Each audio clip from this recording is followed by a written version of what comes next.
Hola, ¿qué tal? En esta oportunidad vamos a hablar sobre Los cuadernos de Don Rigoberto, del escritor Premio Nobel Mario Vargas Llosa. Que bueno, se sabe que esta obra, Los cuadernos de Don Rigoberto, te va a atrapar desde el momento uno que lo lees. ¿Por qué? Te vas a preguntar por qué. Porque esa esencia que te va a atrapar no es algo muy común, por decirlo así, que se ha visto en algunas obras. Bueno, sobre todo, bueno, en él no tanto, porque bueno, en algunas obras sí se evidencia el erotismo. El erotismo es la esencia de esta obra, de esa particularidad que le da el escritor para mezclar diferentes acontecimientos que suceden en esta aventura. ¿Por qué dirán, no? Porque aquí, como lo mencionaba Mario Vargas Llosa en una entrevista, cuando le preguntaron que el encuentro que había tenido Justiniana con su jefa, que es Lucrecia, esta limeña. Pero en realidad, él decía, ¿no?, que al lector hay que dejarlo en suspenso para que de esa forma tratar de persuadirlo, de hacerlo pensar y cuestionar ciertas actitudes de los personajes. Y algo que sucede prácticamente a él. Aquí, perdón, en el ahora, incluso él decía que él mencionaba que esas escenas eróticas que, que él había plasmado en esta obra, había trabajado mucho, porque no es escribir por escribir nada más, sino saber qué va a escribir y cómo lo hacía. Prácticamente, bueno, aquí como nos va mostrando desde el primer capítulo nada más, cómo nos va envolviendo desde como la llegada de Fonchito, el hijo de su marido, Don Rigoberto, que bueno, prácticamente este escritor Llosa en cada obra nos envuelve de una forma muy distinta y es algo muy peculiar de parte de su estilo, ¿no? Aquí todo comienza cuando Fonchito va en busca de va a buscar a su madrastra. Por así, comienza con el regreso de Fonchito. Va a buscarla y más que todo para pedirle perdón. Al inicio, eso hace más que al lector le llame la atención, lo encamine en ese camino, en ese trayecto de la lectura. Ustedes dirán, ¿por qué? Yo me mato con el por qué. Porque es cuestión de cuestionarlos, porque incluso yo decía, pero ¿qué había hecho Fonchito para que lo odiara, no lo quisiera ver? Y ahí es como que te quedas como que, ¿qué pasó? ¿Qué hizo? Y bueno, es donde te da ese empujón, esa iniciativa, ese sinsabor de saber qué pasó, qué hizo él para que realmente Lucrecia no quiera ni verlo.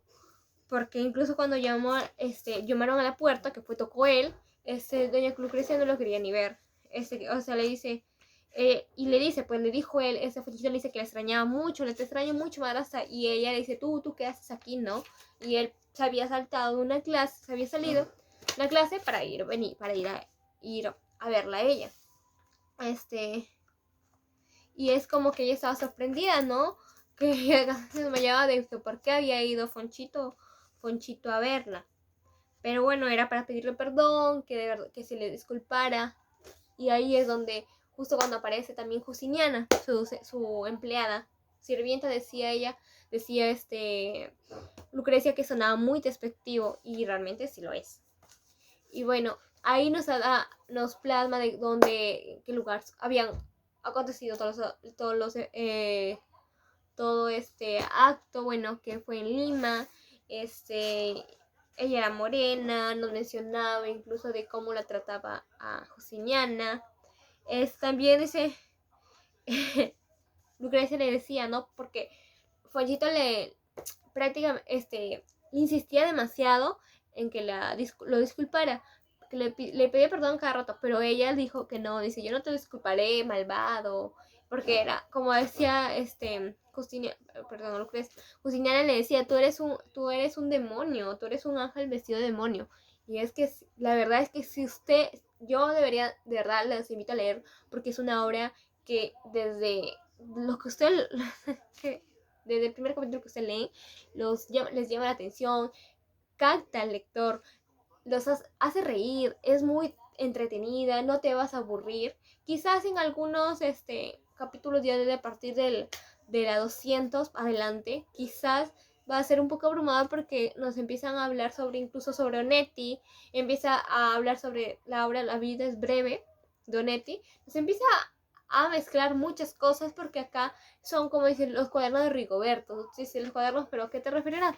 Aquí nos va contando todas las historias que ha acontecido, sus fantasías, es como una oda, del placer de este personaje, cómo nos va hablando de sus fetiches, de todo lo que a él lo excitaba. Porque incluso hay una parte de esta obra que nos habla y nos menciona sobre sobre Lucrecia y él, pues, lo que habían tenido. Pero antes de sin irme y moverme mucho porque hay muchas ideas sueltas aquí, porque incluso Justiniana le dice cómo se atreve a venir a él, ¿no? ¿Cómo se atreve Fonchito después de todo lo que ha hecho, después de lo que ha hecho, se atreve a venir con qué descaro? Y es como que yo también dije, ¿con qué? ¿Pero qué hizo? O sea, no es como lo típico, es que lo que estamos acostumbrados de que en el primer momento, en el primer capítulo nos diga más o menos, ya nos introduzca lo de qué va a tratar la historia. Pero aquí no sucede eso, acá es todo muy diferente, acá te cambian todo. Es un panorama muy distinto a lo que uno está acostumbrado y es lo que va a llamar y va a enriquecer toda esta obra. Porque incluso Josiniana era muy directa en decirle las cosas a Fonchito, bueno, se llama Alfonso.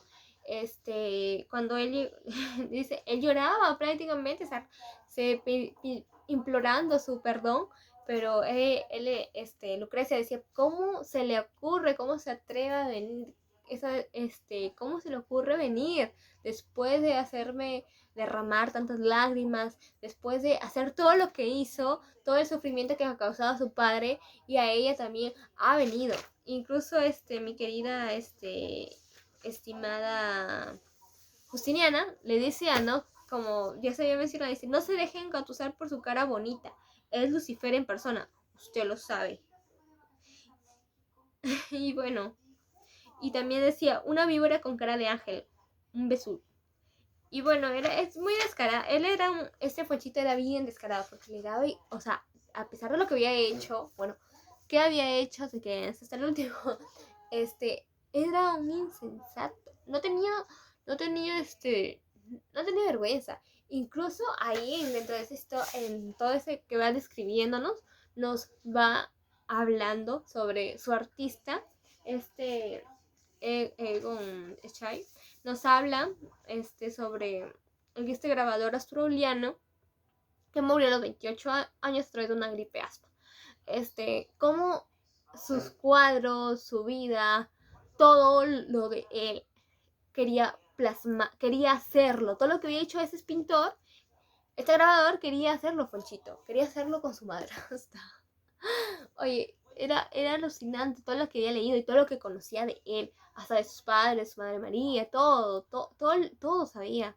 Y era asombroso, porque a pesar de que era un niño, como decían, era un niño, él tenía esa imaginación porque había leído un montón de libros de la biblioteca de su padre, pues, ¿no?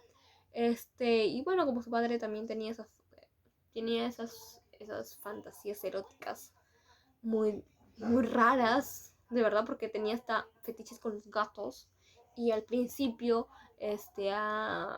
a mi estimada Lucrecia no le gustaban los gatos. ¿Cómo iba a tener intimidad con los gatos? Pero a esto no le importaba mucho, pues, bueno, le importaba su placer. Al principio, a Lucrecia no le gustaba, pero luego ya cuando ya estaban en el coito, ya estaban teniendo relación, tienen intimidad, ahí como que se olvidaba de la señora. Y eso y lo peor que eso le contaba a su empleada. O sea, todo le contaba. Era como que, ahí es como que quizás se va a confundir un poco porque está una parte donde habla donde está Fonchito y luego hay otro, bueno, que es la parte de Rigoberto, son los cuadernos de Rigoberto, que nos va hablando sobre esos fetiches que que él tenía, ¿no? Es sus pechos, y uno se empieza a escribir sus pechos duros, sus piernas se entrelazan, y la mía me agarra fuerte, así tal cual esas palabras que me las menciona. Sus muslos, sus gotitas. Incluso, aquí mi querida, estimada amiga, Lucrecia tenía fetiches con los nombres. Y Rigoberto decía que era un hombre potente, fuerte, indomable. Decía que era como un nombre de un italiano. Decía, es viril, es elegante, es italiano, es fogoso. O sea, ella tenía una mentalidad también, o sea, se quejaba de Rigoberto. No se quejaba, sino que hablaba así como que decía la que ella no nada, pero ella también tenía sus fetiches y era como que para mí es asombroso porque la verdad que tenga fetiches con un nombre que le excite decir en su oído ahí Rigoberto, es ya muy muy fuerte, pues. Pero bueno, quizás como uno que no se acostumbra a leer esto, es como que te quedas así anonadado con la lectura, pues, pero va a depender de gustos y colores, como decía yo, de gustos y colores que no ha escrito el escritor, que ay, no me acuerdo, algo así decía. Ya, justamente ahí dice, quien ama, sabe y tiene por sabiduría todo lo que concierne a su amor, sacralizando lo más trivial de su persona. Alguien que te quiere como la espuma a la ola y la nube al reciclero. Luego también nos hablan acá del grabador aquí, bueno, perdón, del pintor, de Gonchal, no, bueno, porque ahí le preguntaba, ¿no? ¿Por qué te interesaba a él? Y incluso este insensato Conchito hizo que posaran a él, hizo que posaran. Bueno, primero él posa, le dice, ¿no? Que él iba a posar, como había visto en sus en sus libros, ¿no? Como él relataba que había todo lo que él había leído sobre él, cómo posaba. Bueno, primero posó él, luego hizo que posara ella con Justiniana. Y le dijo que se haga así, que se coloque así la pierna, que no sé cuánto. Incluso, ay, no, es decir, él era la muerte, de verdad. Y lo peor que Lucrecia hacía caso, a pesar de que está enojada ella, como por ella, pero que ya para que te vayas, hazlo. Y lo hacía, lo peor que lo hacía. Hizo, incluso cuando hizo que se juntó con Justiniana en el momento de posar, ella sintió como una excitación por parte de él, pues, ¿no? Y es como que ahí nomás te das cuenta que los fetiches de el placer prácticamente que uno tiene, pero a veces, como decía Delmira Gusine, que ella nunca pudo hablar, expresar, bueno, era mal visto, por decirlo así, era mal visto en esa época que una mujer hablara o expresara o lo dijera, por eso lo tuve que decir algunas palabras muy sutil, en sus poemas.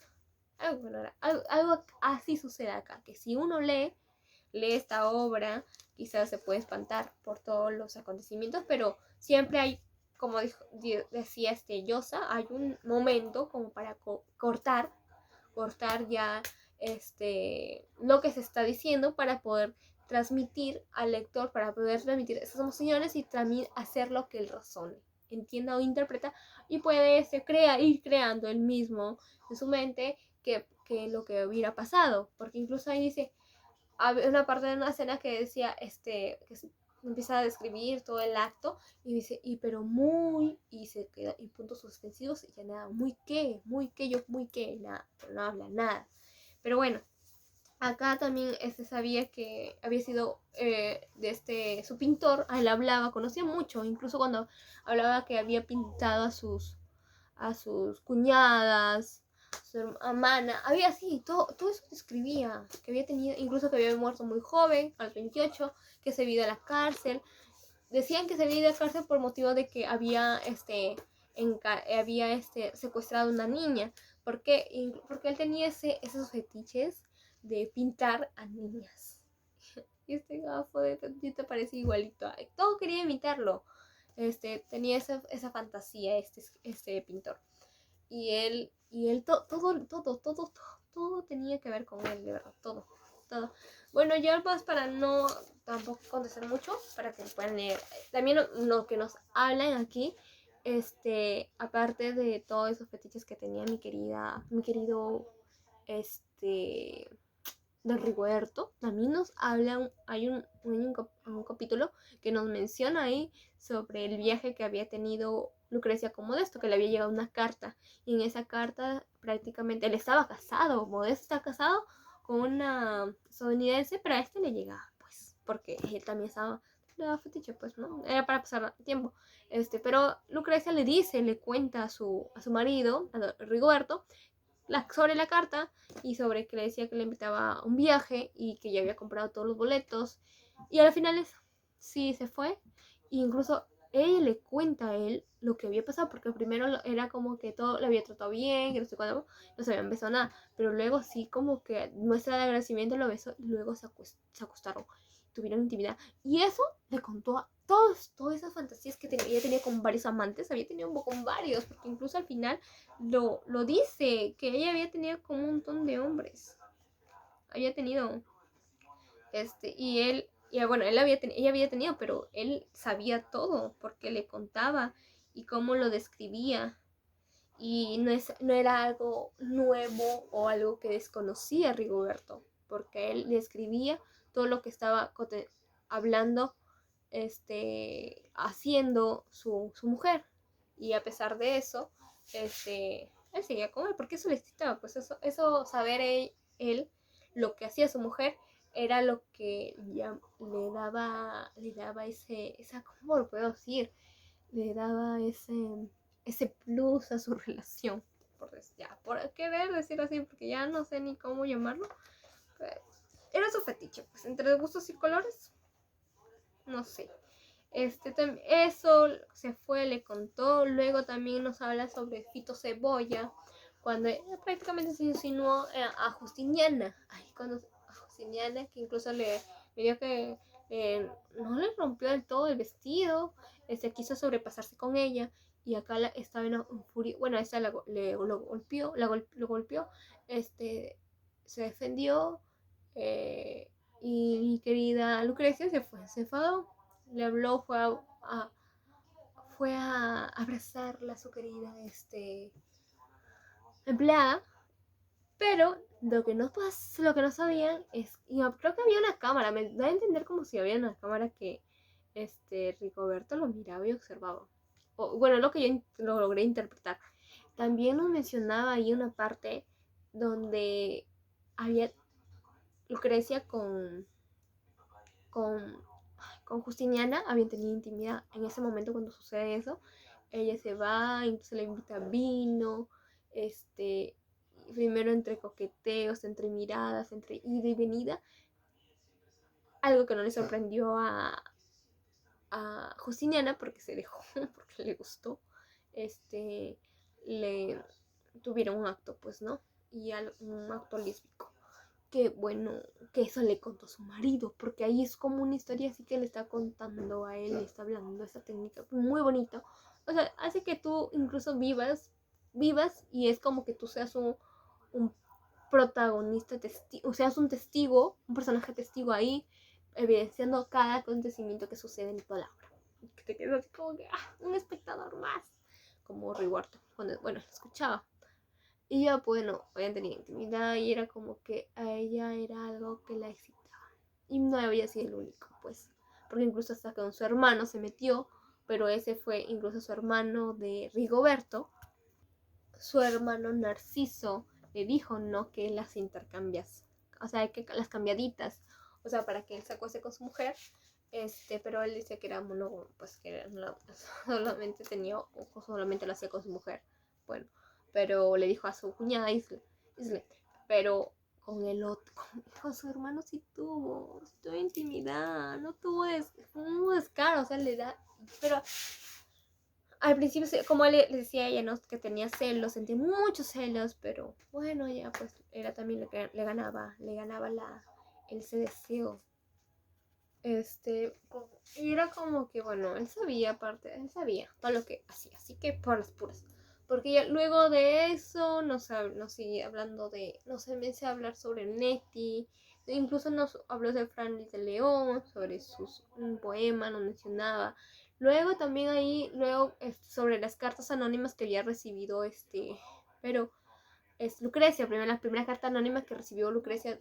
Y justamente ahí estaba Fonchito, pero Fonchito es un hijo de de su madre. Porque mira, él se hacía, se reía, como que no, pero viste que sí funcionó el plan porque incluso él había engañado que él había visto agarrado de la mano, del brazo, de un hombre, de un señor, y eso le había enfurecido mucho a su padre. Y a pesar de eso lo había hecho, pero ese se lo sabía mover todas las piezas de verdad de ajedrez. Todo lo hacía. Y incluso cuando llegó esa carta con todas esas palabras tan sensibles, con tanta excitación que había hecho mi querido Fonchito, ella no creía, ella dijo, no, este no es, él no escribe así, que no sé cuándo. Pero Fonchito la persuadió y le dio a entender que no había sido, pues que había sido su padre, que si había funcionado su plan de haber dicho que habían engañado, que estaba con otro hombre. Y ya prácticamente al final, siguió las cartas anónimas, bueno, le dio 10 cartas de ellas y al final le hizo también escribir una a ella. Luego cuando casi ya aparte de la final donde dice la familia feliz, el último capítulo, nos menciona que cuando bueno, ya se habían reconciliado, por decirlo así, con Rigoberto y estaban en la intimidad hablando y ella le dice que no se había acostado con Juanchito, que bueno, esa sí había sido porque la estaba seduciendo, pues Juanchito la seducía, incluso cuando la besaba, la besaba en la oreja, metía su lengua, todo, cómo describe ahí, o sea, pero si la diferencia de edad, pues, Lucrecia con Juanchito, que era un niño, ella podía poner límites, pero a pesar de eso, ella dijo, no, tú célame, enójate, no sé qué, le decía, pero célame, dice, si no quieres que pase otra vez, vigílame, célame y acósame. Pero ahí da a entender, ella dice que no se había acosado, pero da a entender ahí que sí se había acosado con Juanchito. Pero así como que deja como que ese sin sabor. Bueno, ella dice que no se acostó. Dice, no me acosté con él, no me acosté con él. Pero en el otro sí dice, aquí dice, si no quieres que me pase otra vez, vigílame. O sea, ¿cómo es? Eso, ¿le hizo o no le hizo? ¿Sí? ¿Tuvieron o no tuvieron? O sea, ahí es como que no me dejo entender. Pero bueno, al final ella dijo que no, pero él ya no quería saber, no quería hablar del tema, ya estaba harto. Pero aquí eh, Rigoberto le dijo una parte, que él amaba mucho, que la quería mucho, que la adoraba, pero que no quería hacer nada. Y hay una parte donde dice, este año tú has acostado con un montón. Dice, en realidad te has acostado con muchas personas todo este año. Hasta mentía sobre un amante zoológico. Dice, con un hermano, dices, pues, ¿con quién más? Yo después, tú primero, ¿con quién más? ¿Cómo dónde? Con un hermano gemelo que me inventé, un hermano corso en orilla, con un motociclista, fuiste una profesora de leyes en Virginia, hiciste el amor con la embajadora de Argelia, tomando un baño de vapor, tus pies enloquecieron un fetichista francés del siglo 18, la víspera de nuestra reconciliación estuvimos en un prostíbulo de México con una mulata que me arrancó una oreja de mordisco. Y bueno, al final es aquí nos va contando todo, ¿no? Pero como decía Rigoberto, a pesar de todo, somos una familia, le dijo al final, nos dice, a pesar de todo, somos una familia feliz, ¿no crees, Lucrecia? Aquí incluso en esta obra nos habla de Borges y nos cita, dice, el cuaderno en ese momento le regala una cita propicia de Borges. El deber de todas las cosas es ser una felicidad, si no son una felicidad, son inútiles o perjudiciales. Aquí es esta hora de los jóvenes de Rigoberto nos hablan esos fetiches que tenía, incluso cuando le contaba todo lo que había tenido con sus amantes. Eso él, sígueme contando, cuéntame, pero cuando ellos estaban teniendo, eso le excitaba más dentro del acto, ¿no? Pero bueno, yo digo y vuelvo a repetir que lean Los cuadernos de Rigoberto porque es una obra muy sin considerar que es erótica, es muy buena. Te va a hacer reír de inicio a fin. Más por las payasadas que hace Fonchito. Todas esas cosas que hace sobre su pintor, todo lo que te habla, lo vivaz que puede ser, toda esa viveza que tiene este niño y todo lo que logra. Y aparte también de todos esos acontecimientos eróticos que suceden en esta obra, te va a encantar. Así que yo te invito a leer Los Cuadernos de Rigoberto y para esta otra oportunidad. Gracias.